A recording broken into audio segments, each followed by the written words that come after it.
Beep, beep, beep, beep, beep, beep. And a continuation of our Bustin' TTRPG Myths series.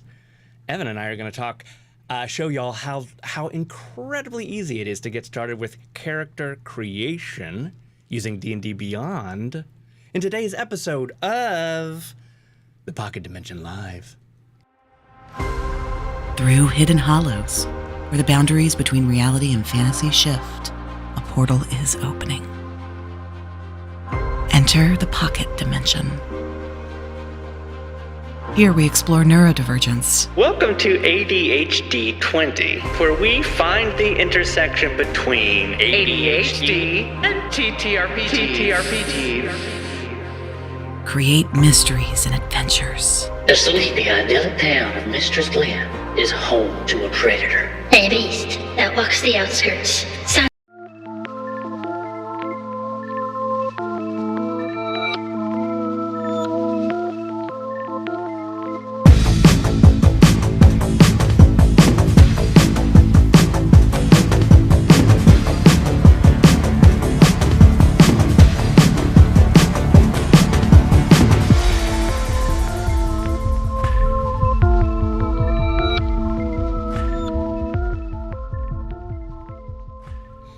So many buttons. What's up, brother? So many buttons to press. The button dimension. The hardest button to button. The button dimension. You have a lot of buttons. You're like the DM of our live streams, brother. You control everything, and you have to do a lot of juggling. So no one can blame you for mashing the wrong button. Thank you. I Thanks for not don't. I don't blaming blame me. you. Thank you for not blaming me. You're But welcome. similarly, I love doing this. So I really do. I love putting this stuff together. Yeah. Yeah. I love that you love it. I still want to learn how you do it. Yeah. Well, yeah. that's next week or next year. Next month. Yeah. That's after we finish the Strahd campaign in 2026. 6 years after its start. Hey, everybody. Hey, everybody. Hello. My name is Matt, and this is my brother, Evan. And you are watching the Pocket Dimension Live. We are down to two Pocket Pals today. Allison and Fitz are on the road to New York City. It's a nice city. It's the city so nice they named it twice. Safe travels, you two. I get to step in and kind of join the conversation that you guys started last week. Yeah. Which was kind of the beginning of a beginner series. We have a lot of people who like to come and watch us run our mouths. They're like, D&D, God bless America. It sounds like you're speaking Greek. So you guys did a really great job, I think, last week of trying to demystify some stuff and also break down some barriers of what were the blockers that are, getting people into it. Understanding it is a big part. So, and there are a lot of blockers. And I think once you've played for any amount of time, you start to forget what that felt like in the beginning. Right.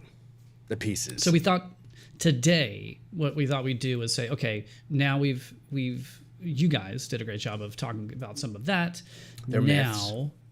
The myths, busting myths. And now we're going to drill in a little bit and say, okay, creating a character. And we're going to start with D&D because, again, it's the Kleenex of D&D, as you said.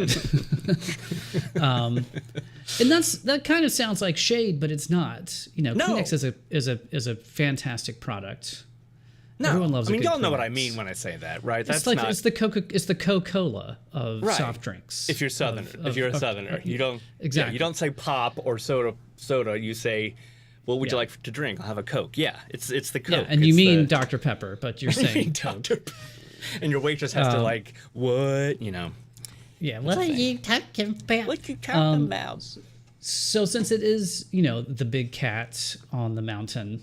We'll start there. How do you create a character in D&D when you know flip all about anything related to D&D? Right. You don't know what characters really are, what classes are, what races are, none of that stuff. The good news is D&D, the Wizards of the Coast, and the fine people at D&D Beyond have made it easier than ever to jump in as a absolute total noob with 2 zeros. Yeah. So Yeah. to that Yeah, and end, you've done an amazing job of breaking this down, Biv. So even though we missed you last week, you have absolutely made up for lost time because, you've really tried to break this down. And here's one more thing I'll say is that there's a term in gaming called min-max. People who are min-maxers, and min-maxers are people who just love creating characters to their optimal, ability. The math and the like every single detail you kind of take in what spells, what traits, what this. Evan and I are not those people, so you're in good hands today. If you're just like, I don't even want. We're gonna be light. We're gonna go light. Yeah. Yeah, we're not going to throw shade on min-maxers who are typically 100% assholes that you don't want to interact with. They're not fun to play with. We're not throwing shade on them at all. You want to go out and be a min-maxer? You want to just make a combat creature who can dominate and hog all the glory, and you don't care a wit's end about character development or role play or any of that crap. That's the case. Yeah, you should go to another dimension that's not in this pocket. Yeah, you're not showing. But no shade. You're not throwing shade. No, that is not the case. Min-maxers, it's a fun thing. It can be very fun. It's just not Evan and me. So don't worry. We're gonna take it. We're gonna show you all the possibilities of just getting into the game and going. We're also just not going to get that technical today. No, right? Mm-hmm. We're gonna. This is for the noobs in the house. How to get started. How to get your wheels up and start flying. Min-maxers are. It's a more detailed, more. You have to know a little bit more about the math of character creation than we really care to get into today. Because if and when we do that, we'll be sure to have Fitz here with us, who is an absolute expert on all things ability. We're going to bring our and stuff like that. Our personal min-maxer. Fitz is they're our personal min-maxer, and so is AK. But Cass, I think Fitz will take offense to that. No, I don't think so. I think they know it. Really? I don't think. Yeah, I don't. It's not a really It's not actually a derogatory term, by the way. It's it can be used in such a way that would be insulting. Cass is like, thanks for mentioning min-max, yay for going light. I think that if you start out and you start to understand the game and you get into it and you love it, there's a chance that you will become one, and that can be fun. But it's just. Can I just add one thing? It's important. No. It's important if you are a min-max player and your goal is with this character. All I really care about is dominating in combat. That's it. Mm-hmm. What you do need to keep in mind is you need to make sure you're at the right table, that your DM knows what you're doing, and that everyone's cool with it, because you can definitely ruffle some feathers. If Allison were here, she would say she's had people at her table who they just try to get away with the most insane kind of stuff just to do it. Are you a hacker? Yeah. It's an important session 0 thing to talk about. Yeah. Moving on. It is. Moving on, though. They're assholes. Be... Evan has strong feelings. I have less strong, but we are going to show you all the options on the table. And let's just dive in, brother. I'm going to hit the desktop. Yeah. Show me that sweet D&D Beyond. Yeah. So this is D&D Beyond, and Evan and I actually had a number of episodes this year about the drama, which is known now as the OGL drama, and Crisis, Hullabaloo, where the Wizards of the Coast or Hasbro was, and so there was a fear as far as D&D Beyond because it was bought by Wizards and stuff, and you know, we're going to set that aside right now. We don't know the future of D&D Beyond, but I have to say that if you did leave D&D Beyond, we support you. If you didn't leave D&D Beyond, like myself, we also support you, because I think at the core, D&D Beyond before Wizards was always just the most top-notch developers putting together a way to play their game as easily as possible, and that has not changed in my estimation. It's gotten better. It's gotten better, in fact. So And I'm down with if you this. already belong to D&D Beyond, Yep. sorry to interrupt, brother. No. If you're already familiar with D&D Beyond, this stream, this video is probably not for you anyway. That's true. This is for still, folks. In hang fact, out, brother, though. do me a favor and back Yeah. out of the screen. Go to the home screen, because let's start for someone who they've never been to D&D Beyond before, and you arrive at this home screen and you're like, okay, wow, already a lot of options, and that's the thing about D&D that intimidates people, right? There's You so see many this. options, and you're like, okay, even on this homepage, which as a web designer, I will say, not the best designed homepage.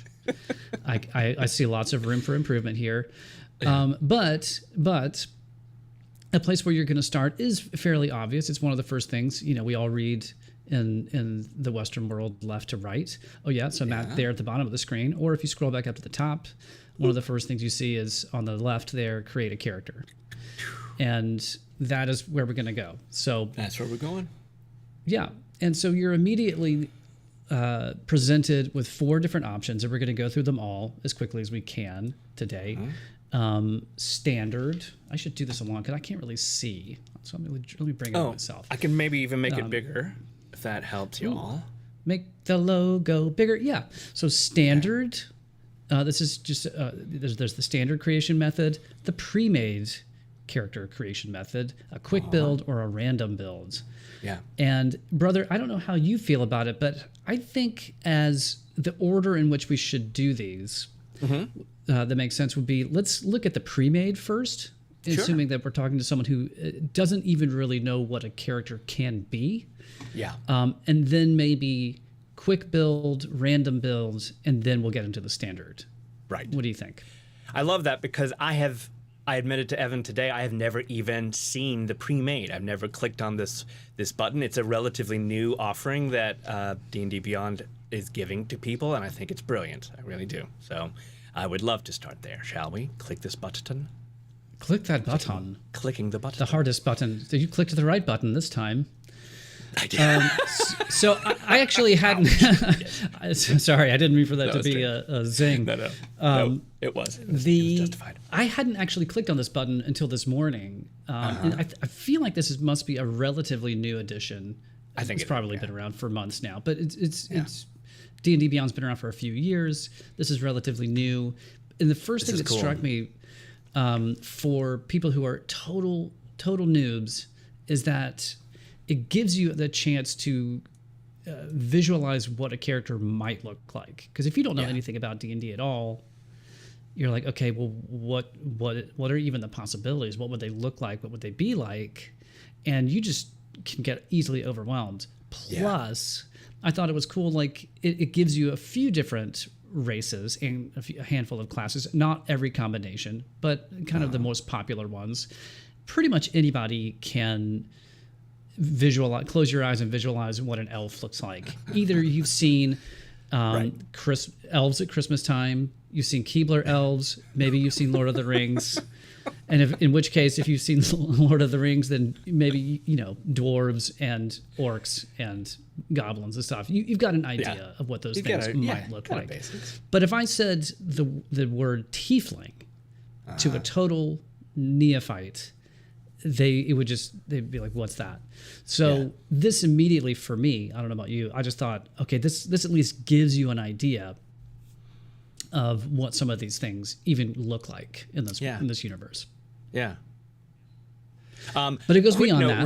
Real quick, I do want to time out and say, if anybody's in Twitch today, we had a problem last week with seeing any comments. If you're commenting, let us know, and we'll open up a Twitch side because we don't want to miss your. Open up a Twitch side. I'm already hanging out with folks in Twitch. Oh, I'm okay. hanging. Then I'm gonna let you do it because it looks like Ecamm has got a little bug. I'll write them and say, "Hey man, get it on." So sorry about that, but I'll handle the YouTubes then. But yes, Tiefling Warlock. Side note: I started calling my wife Tiefling instead of Darling. Nice. We find it very cute that Evan and his wife call each other Darling, and so I started saying Tiefling, and she had to come to this. She had to come to D&D Beyond to see exactly what a Tiefling was. What did Matt mean by that? So what did I mean? And how dare and would you know, call me like, that? maybe you could, of course, you can always Google something, but yeah, of course, yeah. But this is just a nice way, and it goes a step beyond. It gives you. This first page here is just the race and the class: elf, rogue, Githyanki, fighter, etc. Now, side note: these last 5 they're bringing into the game are from from the game Baldur's Gate 3. Now you can play characters from the Baldur's Gate. But if you preview any one of which these, one do you want to preview? Let's go Tiefling. Sure, go for it. I don't know who this is yet. Maybe that would be a spoiler. Let me do. Yeah, maybe don't. let me do but there's this. another. Yeah, do that Tiefling Warlock. There you go. All right, great. Oh, interesting. That's cool. All right. So did it randomize this and just create Stray, the Tiefling Warlock 1 for me? I don't know if it randomized it or if you back out and come back. I think it's always going to be the same character. That was my impression, but you can try it. Back out and try it and come back. Back out and then preview. Okay. Yeah. That's they've cool. already it's one. They've named it for you. You don't have to think about anything. I don't have to choose my race, class, all the important things that you have to make choices on. Having a pre-made means you don't have to do any of that. Not even the name. You're gonna play a character that someone else has created with all the stats and stuff taken care of. All you have to do is show up at the table and use your imagination, and that can be nice. It can also be nice to like show you, if you're kind of just shadowing. It's almost as if you're shadowing someone. Like, okay, how did they do it? Right. And now all I have to do is figure out how these tools work, and I don't have to worry about anything else. Yeah. And it may be an easy way to learn. Okay, well, I don't know what I didn't know what a tiefling was. Now I have a better idea. And what's a warlock versus a wizard? Right. It doesn't. We don't really know yet what the difference is. We'll get into that later. We'll get into that. But yeah, I'd say. Also, I would say another beautiful thing about D&D Beyond and these character sheets is, what if you don't know what Chill Touch is? Well, I'm going to click on this, and this very nicely done side panel pops out. I know it's a little tough to see, but it tells you instantly. And then you click off. Most things are interactive. You can click on it and get some context about it, which is really great. I mean, in the old paper and pen and books days, you had to literally go into the player's handbook and find the table and find the charts and find the spells and do all the things. And if you forgot something, you'd have to, now all of that stuff is right there at your fingertips. Right. Just a click away. Yeah. One of the kind of cool thing. I was going to say, Cass is instantly overwhelmed, but we understand because it is a lot of numbers, it's a lot of color, it's a lot of things. But if we start at things like you just click on and you generate a pre-made character. So what I've done here is this button called Manage, and this gentleman's name is Stray. But what should we name this character? Because you can change that immediately, making it more yours. And if you kind of, this is also an ADHD thing. If you break it down into tiny, tiny pieces, then you start to kind of, I can comprehend this and this. But if anybody wants to name this guy in the chat, we'll start there. Continue, brother. Sorry. So, Cass, what I would say, and I get it, instantly overwhelms. You look at this sheet. Well, two things to address that. Number one, if you went back to the preview modes, Matt's already created the character, but back in preview mode, there's also a link in the upper right that is a video you can watch that shows you around the character sheet. Okay. And yeah. And so go in there you go. Watch a tutorial. Hey. And yeah, they've really done a lot to hold your hand through the process. Yeah. So Cass, there's something just to have all of this stuff explained. But more importantly, as far as I'm concerned, than that, okay, you've created your own character, and you could rename it. You can do all that stuff if you want. You can play it as is. All of these numbers and stuff, don't worry about it, especially when you're starting a game with your DM is going to hold your hand. You're not going to need all these numbers and stuff all the time. You're going to need a few of them. You're honestly only going to use a handful of them most of the time. Right. The spells and stuff, all of these little details, they're not going to come into play at every moment of every game.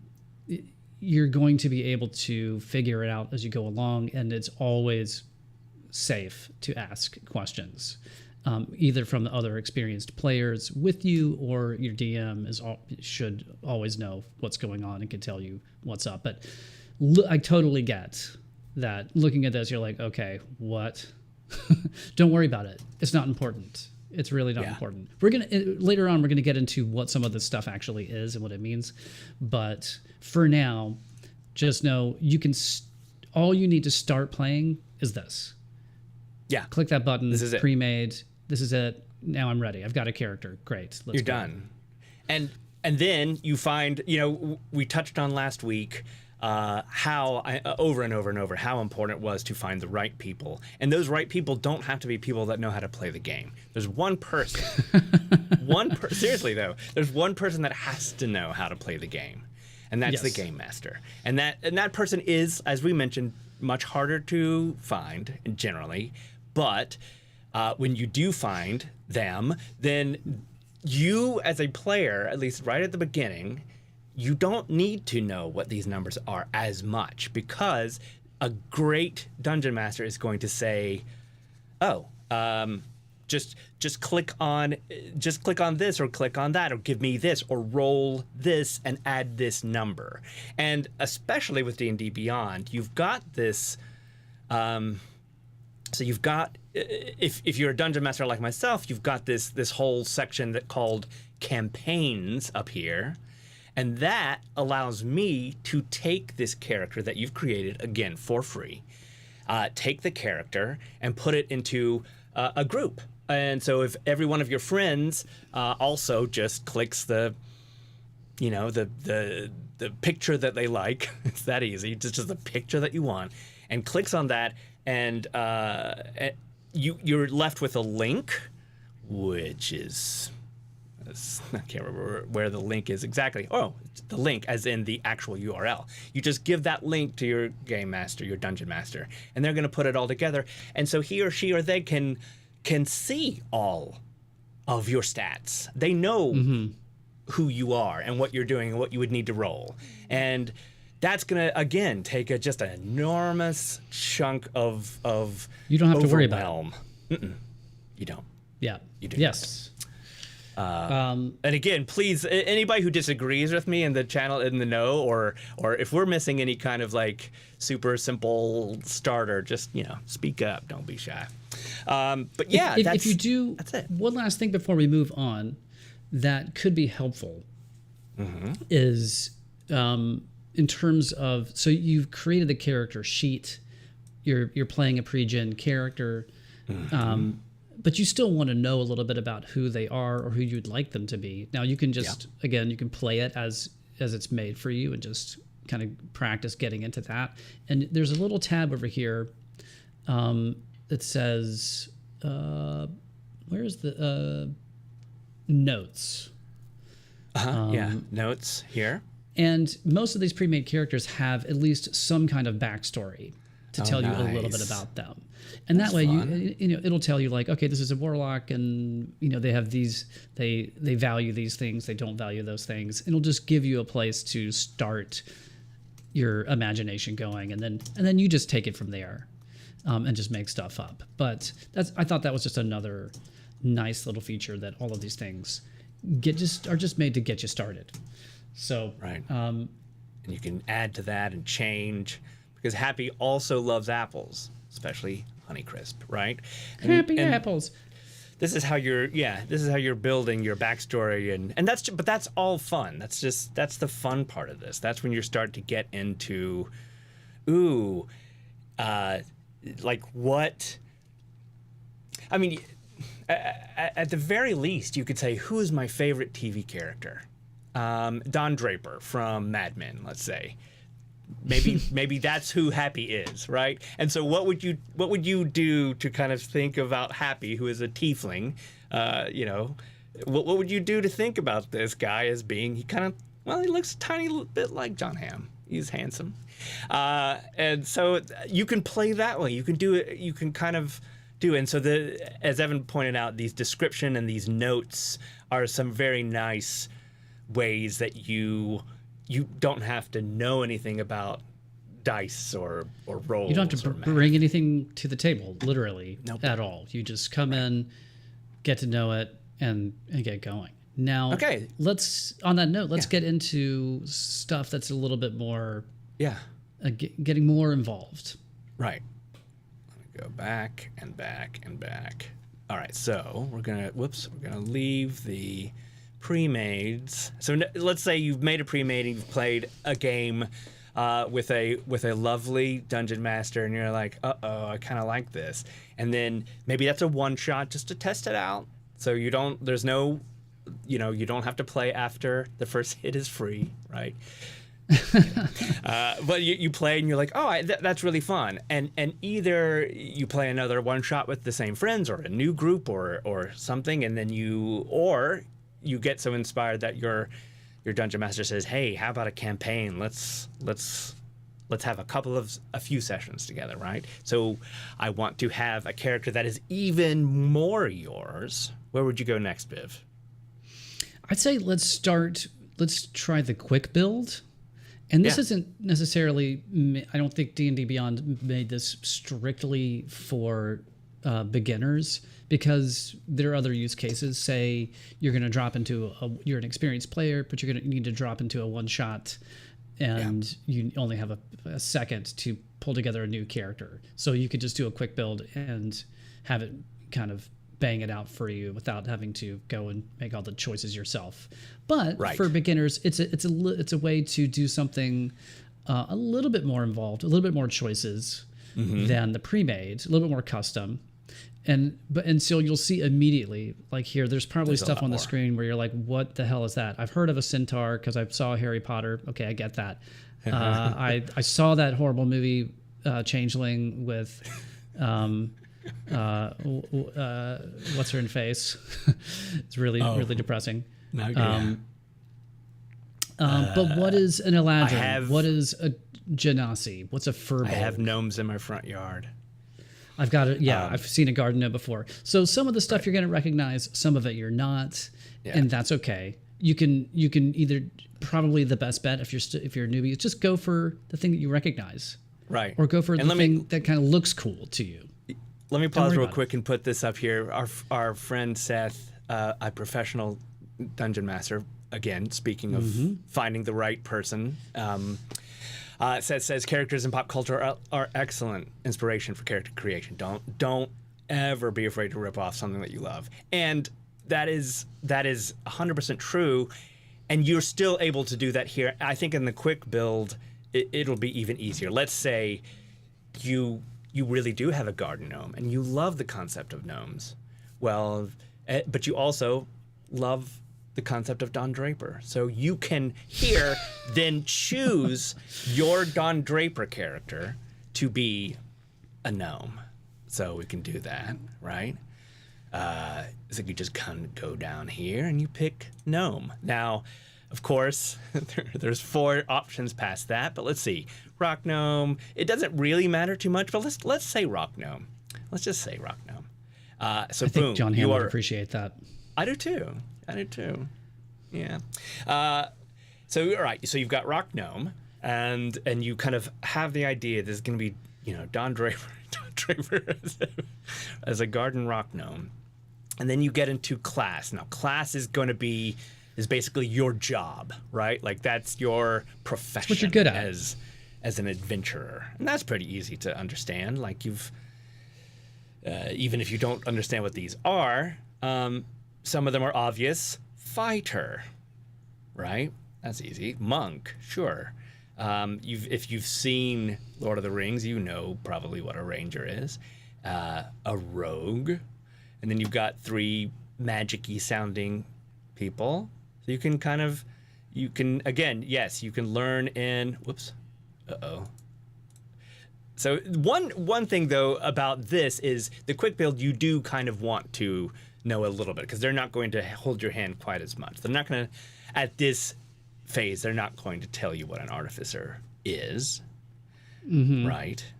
But what are we going to do with Don? What do we want Don to be? I think Don should, some kind of spell, because he was an ad exec. Okay, rogue, sure. or some kind of wizard, or some kind of spell casting thing. Okay. Perhaps. Don't worry too much. Like this is going to spit out something more random, and you're gonna get the character sheet, and you're gonna have all the stats, and again, all of those choices are going to be made for you. You'll just play what's there, and you don't. If you're new, you don't want to do this 5 minutes before the game. You might want to do this and give yourself a little bit of time to read through it and see, kind of wrap your head around it, see if it fits, if it's the kind of character that's fun to play, and that's the thing to stress, is that you're always aiming to build a character that is fun for you to play. And obviously none of us want to play characters that aren't fun. Right. So there we go. So there's the quick so then build. you name it, and then you hit create character, and bam, you're done. Back in the, then it goes here. There's some, I guess it needs a little bit more information. Like, there's some toggles up top. Like, are you using homebrew content or Magic the Gathering content? Those things are probably important. But you could also just beyond that, get here, right? You can also just go straight into it. Yeah, there you are. Here's your sheet. And again, you'd give this URL to your dungeon master, to Seth, and Bob's your uncle. So, brother, I think this is, I'd actually put this further down on my list, but this might be a good place to get into the questions of race and class and why they're actually important to the game. Sure. Why choosing these things are important. Okay. So, first of all, to explain, I mean, I think race, we've already touched on it a little bit. Races there's a whole bunch of them, everything from a human to an elf to a tiefling, like we discussed. There's a dragonborn. There's all kinds of different things that you can choose to be. And so the question is, well, why is that important? Why is a centaur different than a bugbear? Does it really matter? Well, it matters in a couple of different ways. From the technical standpoint, it matters because certain races have certain advantages or maybe disadvantages than other races, right? You get, and this is getting a little too technical, but you get ability increases. So, for instance, let's say you're an elf, choose to be an elf. Well, you're automatically going to get a dexterity ability increase of plus you're gonna be more nimble just for being an elf. Yeah, you're you imagine Legolas from Lord of the Rings when he's walking across the snow, right? Everyone else is down in the snow. They're just, trudging through that mountaintop, and he's up on top of the snowdrift because he's just so nimble, so light. So that is a reason why choosing your race matters. You might want to be a creature who can see in the dark really well. Or you might want a creature who's really, really strong, like a dragonborn. They get strength bonuses just for being who they are. Yeah. So that matters. But it also, for me, more importantly, matters from... that's a great question from Seth. Hang on to that for a second. Okay. It also matters from a storytelling. Like, what what is fun for you? And so do you want to where's my notes here? So right. So like, say you want to be a half elf, right?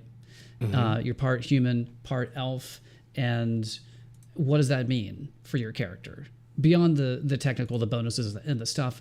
Or did you, maybe your character, kind of a classic trope is you never really fit into the human world, you never really fit in the elf world. So how does that affect the way that you interact with the other people in your party, with NPCs, coming with that background, that kind of feeling of aloneness?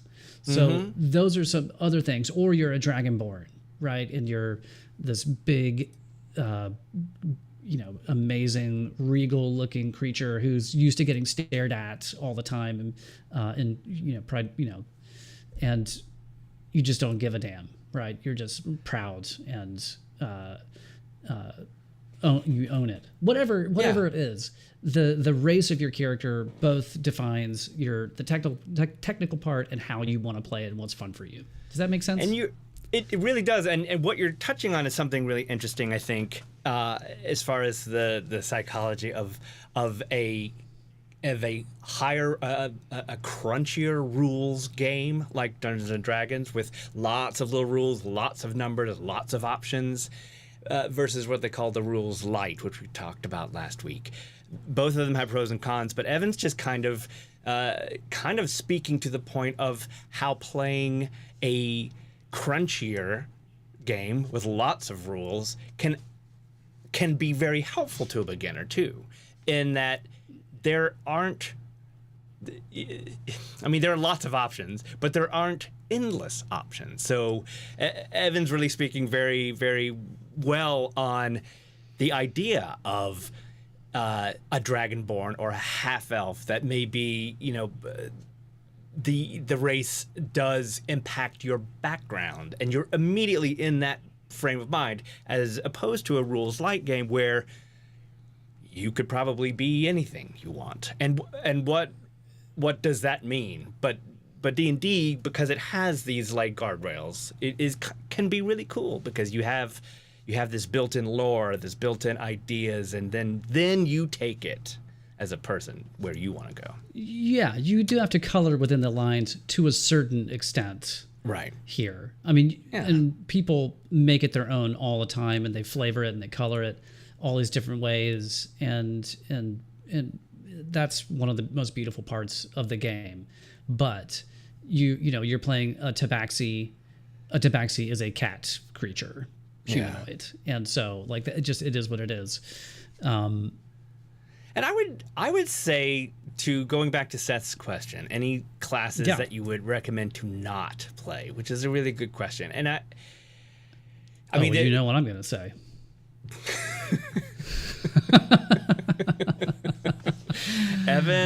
Evan would say, we haven't even gotten to classes, but Evan would immediately say, don't play a druid. Because they're just bad. They're just bad classes. No, I would not say that. What specific classes? Actually, let's put a pin in that question real quick, because we're going to get into classes first, and then we'll come back to what we would recommend. And actually, Seth, I would like to hear what you would recommend. I would like to hear what you would say. As a great DM. One more thing about races I will say is that Wizards and D&D in general has tried in the last couple of years to really, even though it's funny because I'm looking at all of these races, which I think they're going to change the name of that to species, which is less feels better, triggering to some people. I totally get, and but it is, they have really they have softened the idea too at the same time. Like, it matters less. In the first versions of Dungeons and Dragons, your class and your race were basically tied together. Like, what you did was also your race, and that's definitely problematic, right? So they have gone from that extreme to 2023, where it's like, honestly, do you like this picture of a centaur?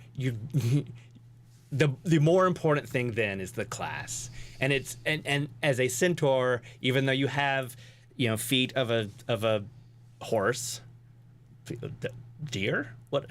Something. Horse. It's a horse. I don't know. I don't remember. I don't even remember. I don't even know what are these things? No, you got it right. You're right. You I got did it. Good. It's not going to impact how well you walk or run, or, if you are a female, of course, it has no impact on your strength or intelligence or anything like that. And we did have a Bivro show once where you were like, "Is that? But should it be? Should it be? Can a little tiny gnome be as strong as a giant Goliath?" And that's always going to be up to your group and what you're comfortable with. But I think that D&D has done a great job of softening the concept of a race. It gives you a lot of fun and a lot of color, but honestly, don't worry about Inclusiveness. You can do I mean, anything. traditionally, character races like orcs, goblins, bugbears, they were all evil races, right? And on and on. And, But now- and they weren't, therefore they weren't playable. Right. You used to not be able to play an evil character. Now you can do whatever the hell you want. You could be an evil. You can be an evil character, not just an evil race. Evil races don't really exist necessarily anymore, which is a good thing. But it's a good thing. talk to your DM if you want to play evil characters. Talk to your DM first, because that might not be cool with them. But yeah, so now it's kind of wide open, and it's who you are that drives. It's you get to choose Your class. your race, and then as a person, what kind of person are you? That's a choice you get to make later. Yeah. So yeah, let's get into classes, and this is why classes are important. So classes are basically just what you're good at, right? Or as Matt said, it's your job. Like as an adventurer, it's the thing. It's the skill set. If you think of your team as like the A team, right? And you had B.A. Baracus, who was basically a barbarian. He was the tough guy. You had Hannibal, who was kind of a bard. He was the leader. He made all the plans. You had Faceman, who was probably a rogue, a very specific kind of rogue. And then you had Murdoch, who I don't really know what he would have been. Just the crazy. He was like a crazy kobold. Is that it? We're missing somebody. No, There was a I think woman on that's the four. team. Now, was there only four? In later seasons, maybe. But no, it's just my memory it's is. just It's been a long time. Forgive me. Yeah. But the point here that I'm trying to make is that everyone on the A team had a specific skill set, and they all worked towards making the team better, and that's kind of the idea. And when you're getting into a D&D party, it's like, okay, what's my strength? What am I going to be good at? And that's choosing a class is choosing that thing. So if you want to be a big beefy meat shield who can just get up close, and you want to fight people up close, you can be a fighter, you can be a barbarian, you can even be a monk to a certain degree. Those might be the classes that you would choose. Like, that's what I want to get good at. But then you can drill it even further. Okay, I want to be a brawler who can just take tons of damage and doesn't give an F. That's going to be maybe a fighter, definitely a barbarian. Monk, maybe not so much. They're a little bit more finesse driven. Or I want to fight, but I want to do it from a distance. So that might be a ranger. And again, just like with races and those or species and those choices, certain choices are going to give you certain advantages in your stats. Again, these are things you don't have to worry about as a noob. As you can But yeah. And so there's stats advantages, but again, there's also storytelling advantages, and you get to craft it whatever the kind of version of the character that sounds fun to you. Let's say you pick a rogue. I want to be a rogue. What's a rogue do? Well, typically rogues are very good at stealing things. That's kind of their number one job. Picking locks, things like that. You want to get into the doors that are locked. They want to find secret doors. You want to that's kind of their main bag. But not just that. There's different kinds, and you can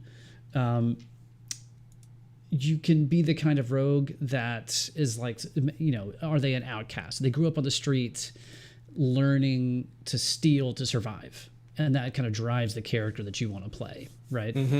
Or you could be the face man in the A team, and Or more of Don like Draper.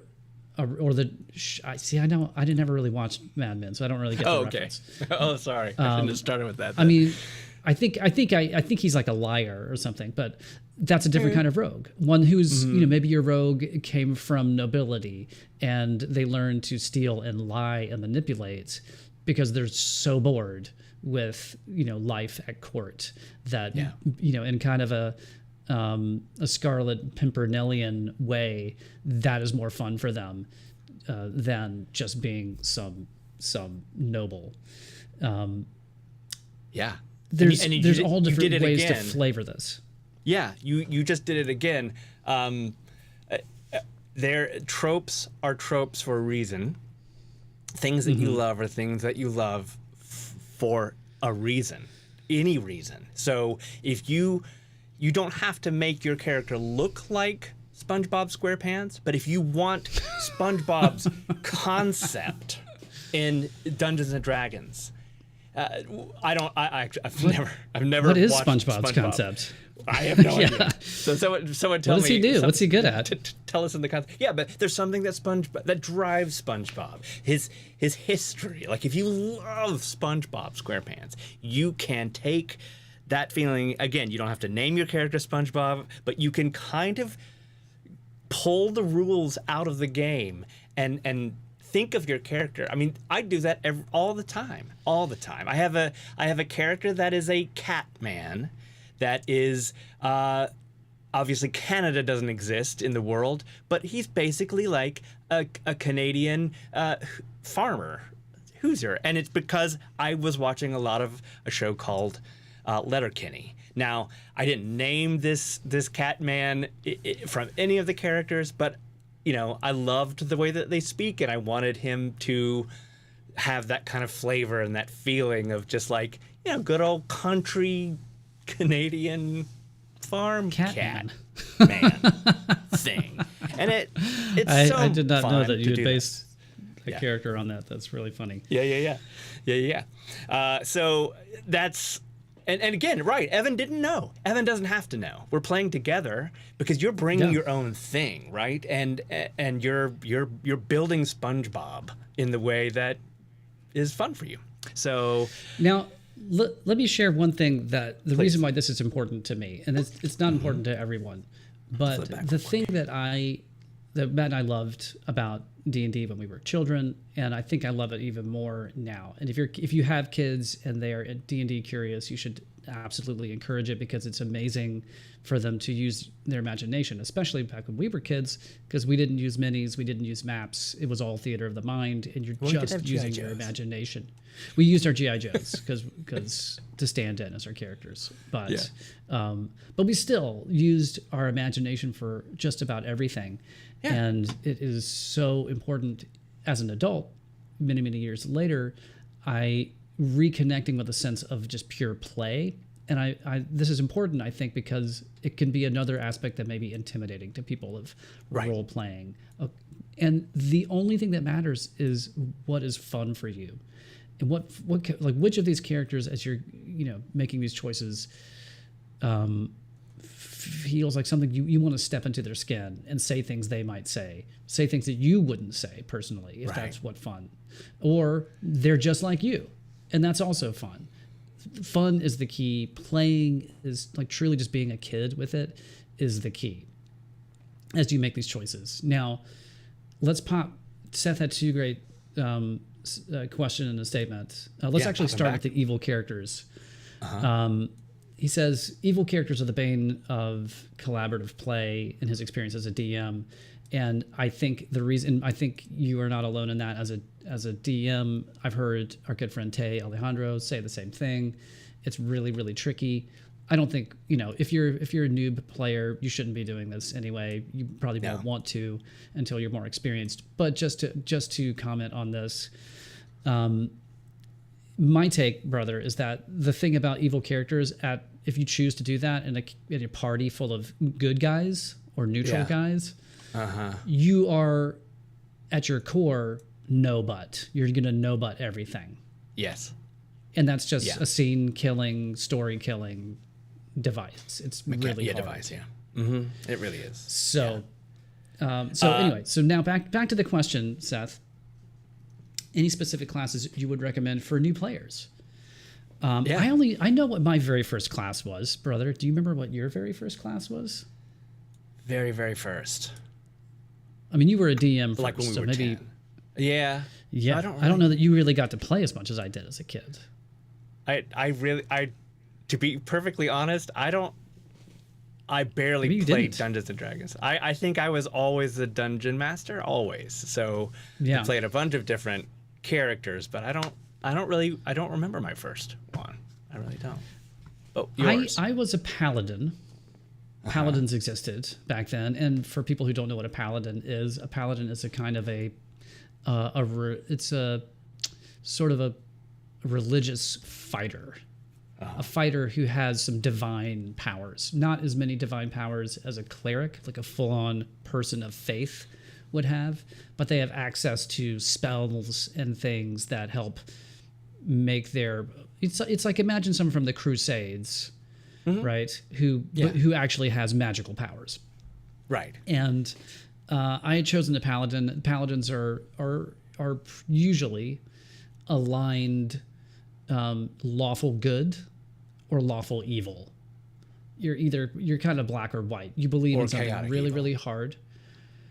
Well, I thought they were always lawful. Like they have a very strict I think belief system.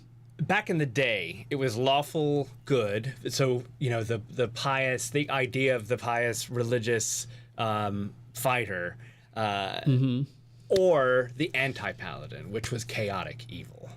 So, I mean, you okay. could be So right. not We can lawful double check evil. that, but I don't think that it was lawful evil. Now, today, they've softened all of that to a much more palatable. Your alignment, like your moral compass, doesn't matter as much as what you're passionate about. So religion is not as big a part of it if you don't want it to be. It's more, what as a fighter are you just outright just driven by, like on a near obsessive level, like what drives you, I just but yes. realized we kind of stumbled into something that noobs in the room are like, what are you talking about? Yeah. What is alignment? Very quickly, just to touch on that, it honestly, it doesn't really matter. It's however you play your character is just how you play them, whatever morals and values you think they are. But in D&D, you can choose to be a certain, you can be, have a certain, alignment is really is the best word. If I'm lawful good, then I want to do the right thing all the time, and I have a strict regimen of belief system of how that's done. And there's every shade of gray between that and the evil side, neutral. You kind of lean one way or the other. It really doesn't matter, but that's just what we're talking about. Yeah. Okay. So the paladin. That was my first character. I think I just chose it because it sounded cool. Maybe I had an action figure of a paladin, and I thought I want to be that. So I don't know if now I think that was the best one. I did like playing it, and I think as a little kid, I also had a strong drive to want to do the right thing. And even when I'm playing video games now, like for instance, Baldur's Gate 3, and I have choice, they give you choices that actually have very much to do with your alignment. You can, how you might respond if you get into a dialogue with another character. You can choose your response to them, and they can you can kind of gauge whether that person's going to like that response or be offended by it, and you make that choice based on however you want your character to be, offensive or friendly or whatnot.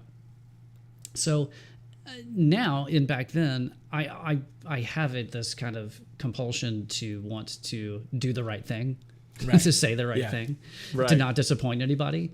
And I think there was something about being a paladin that spoke to my 10-year-old brain in that way. For sure. So maybe the lesson learned here is at least initially, follow the thing that speaks to you and feels natural to you. That could be a way of going about it. I don't know, brother. If your first character, let's say, it was most important first character was really more of an adult experience. For sure. Way back in 2020. and that character was. That character was a half elf, and she was a bard. So again, everybody, What the hell is a bard? A bard. It's a little complicated, but the reason that I chose a bard was, again, because this is kind of something that I felt like I knew. A bard is as simple as like the traveling minstrel. If you, the person that is kind of playing songs and learning tunes, they're usually like a performer, a jack of all trades, master of none. They can kind of fight a little or cast a little magic, and they are oftentimes the face man archetype, the charming one, the one that would rather make in a dangerous situation talk their way out of it rather than fight their way out of it. So and as far as the music thing, I just I was a musician, and I thought, yeah, bard makes sense. It's what I know, and so that was fun, and so that was a very important character for me. But yeah, I took a lot of what, how I feel myself as a jack of many trades, master of none, and put that into this character that I built. Yeah, and I think that's an important lesson for anyone to learn, of like, put as much of yourself into a character that will make you feel comfortable playing a character, especially if you're not. Matt and I did grow up on the stage, so we don't have a lot of compunction about performing in front of others. We got over our stage fright years ago. But if you do feel intimidated or nervous about play acting in front of others, that's a great way to just slip into that, is make as much of them feel as much like you as you want. So even Matt, who is an experienced person with stage craft, even he was like, yeah, I'm going to bring a good chunk of things that I can relate to into this character, because that's going to feel good to play. Now, you said something a second ago that I think was also interesting and important, which was just as a reminder, what makes D&D and TTRPGs in general, for the most part, but D&D so cool, is that, so in Matt's case, he kind of values the idea. He likes the idea of talking his way out of a situation more than fighting his way out of a situation. And in D&D, that is, there aren't really a lot of rules in that regard. You can find yourself, in a situation that's like, oh, this is about to turn into a fight, and you can avoid that fight. It's not like, here comes combat and you've got to do the combat and that's the end of the story, like you're playing a video game. Here comes the boss battle. Things can change on a dime based on all kinds of stuff. And if you're a bard or whatever kind of character with high charisma, someone who can talk their way out of bad situations, that will change the whole game on a dime. And that's just really cool. That's really cool. Yeah. What else we got? We've got. Well, let's see. We're actually at time, brother. And we are at time. There's still more to discuss. There's so much more to discuss. Yeah. There's a lot more to discuss. We were actually about to get into the really complicated stuff, the ability scores, what the character, like breaking down what the character sheet actually means once you've made it. Okay, now what the hell what are all these numbers? Since we're at time, hopefully next week we'll have our good pocket protector friends back with us, who can explain those things much better than we could. Does this sound like a good place to stop?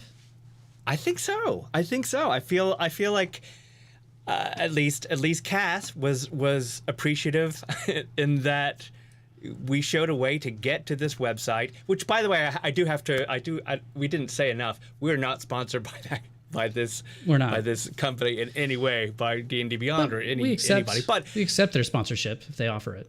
Of course we would. But it was a game-changing discovery to find that website and to be able to get into this game, because yes, Evan and I had played when we were 10, but this was a whole new version, and so to get in and just go, I can relax. I can just hit a few buttons, and then someone can help me when I have questions, get through what all the numbers mean or something. So I think we did a pretty good job today of removing that chunk of anxiety over all the newness. D&D Beyond has incredible explanations for all the rules and all the characters. I'm gonna put you back on real quick. Like it's not just character creations. You've got all of this, and this is free. This is not behind a paywall because of the OGL and the system. The stuff that some is things free. you have to buy. Some source books and stuff point. that. Yeah. But this is more than enough to get started. And if you're and you can curious, search it really easily. you can Like search it. you can just start Great typing search. something. You don't even have to know what you're looking for, and you're going to find things that are helpful. It is truly the best tool. It's great. It's great. Pretty great. So so I was very lucky, and I hope this is not the only option to get started this easily. But as far as Dungeons and Dragons goes, I think we did a good job of saying, look, this is what you need to get going, and then just gauge your own interest as you keep going. Do a pre-made, do a quick build, do one of those things. That's all you need. But most importantly, the willingness to just do make-believe with some friends. Those are the only things that matter. Everyone else at the table is going to help you. Yeah. It is the point of the whole game is collaboration, collaborative storytelling. So don't worry. Just show up with like a willingness to have fun. Yeah. On Speaking that of note, friends. let's plug ourselves and some gonna say. others. Yeah. Seth McKay, speaking of, you mentioned before, brother, that it could be hard to find a DM, not if you know where you're looking. There's great resources like demiplane.com or Seth McKay. How do people hire you to jump into a game with you? Well, first off, you can go to sethmckay.com, and here he is, very handsome. Bam. Very handsome gentleman. He is a handsome man. He's a handsome man, but he's got a whole link. Dungeon Master for sale, and we can absolutely vouch for him. He's great. Being great, and so I'm. You click on info pricing. You just go. Just let him walk you through. So that's if one for some way. reason he turns you down, he won't. But if for some reason he does, or maybe he's busy, maybe it's who knows, he's at the beach. There, like I said, there are other resources like Demiplane where you can go and you can find groups that are other noobs like you. Or people who, if you're a min-maxer, you can find a group that's all min-maxers. I've got a couple of other ones. So we live in this Discord server. It is the Pocket Dimension server, and there are people there that would love to grab your hand and show you the way. Squeeze it until this it is the way. bleeds. All of that. And then you may be inspired. Either you're watching this and you're like, oh man, that Discord is amazing because that's free. You're just going to make friends there. But then there might be some stuff where we're talking about being your game master and some, and we're going to play a game with you, in which case you might want to check out our Patreon. Because it is this weekend, right? This is we're gonna have the incredible isn't it this weekend? Oh god, I can't even remember so many things going on. Our own Tay is going to tomorrow in fact is going to be playing a game based on young superheroes called Masks. And man, and Tay was also a professional dungeon master, and he is good stuff. So we have guest stars. I'm sure that Seth will help us out with one. So Patreon is a way to meet people and play with us, Evan and Matt. And Allison and Fitz. and Allison and friends. I'm So, feeling. yeah, I'm feeling a little. I need my own sound. we all need I'm feeling sounds. left out. I think we all need sounds at this point. We've earned them. probably do. We probably do. We probably do. Yeah. Sorry. yeah. Sorry to derail you. Patreon, please come join us. Sign up. Get into a one shot. Discord. Come hang out with us. All we do is talk about this stuff all day long and other topics that you might like. Pets. Yes. Food. Dogs. Sci-fi. Whatever. Dogs. Yes. You will. Cass wants to get in on one of the one shots. You will. You will. With you, Please we do. will make that happen. Yeah. Yeah. And yeah, it's just a fun place to be. And it's more than that actually for Evan and me. And I'm glad it's just two of us right this minute, because our friends Fitz and AK have only made this bigger. But Evan and I started doing these Biv Bro shows a few years ago, and it was just us because we missed each other, and it was a pandemic we wanted to do. But this is what we want to do now. This is on our whiteboards, our vision boards as to what we want, right? Like we want to have this and have this with y'all, and anything like a Patreon or these beautiful t-shirts that Evan designs, all of that helps us get to that so that we can do this more and we can meet more of you and play with more of you and talk more about this, because this is the next chapter. This is what we want. So we're full steam ahead, and hopefully next week we'll be united as the quartet that we are at the Pocket Dimension. But yeah, please get involved with us, because we're fun to be around. I think our moms can vouch. Our mom can we vouch smell nice. for us. We smell nice. I actually do smell real nice today. I do. Yeah. So next week, we will pick up. Possibly, we'll pick up from where we left off here. We will get into creating a character totally from scratch. We will get, hopefully, Fitz's amazing insight on some of the more technical sides of things. Yeah. We'll get a little bit deeper, a little bit nerdier, but we'll hold your hand through it so that you're not wishing that you weren't watching our show. Which you don't. But thanks, everybody. Thanks, Seth and Sarah and Cass and Allison and Jax. Jax. Yeah. Polly Pockets Jax. Thanks, everybody. Thanks for being here. This is so Cold fun. Pockets. Cold Pockets with the taste of heaven. Taste of John Hamm. John Hamm, Don Draper. Yeah, Cold pockets, go build Don John Draper. Hamm's pockets. Go build Don Draper, the gnome, and The gnome. the gnome, and Is he hang evil out with us in Discord. or is he good? Is he a good guy? He's a good guy, but he's a rogue. He's a anti-hero. He's a neutral. He's an anti-hero. Anti-hero. Okay. Yeah. Oh, all right. Sweet.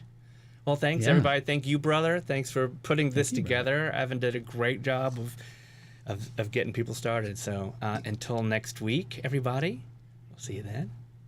Goodbye. Goodbye. Just for a time.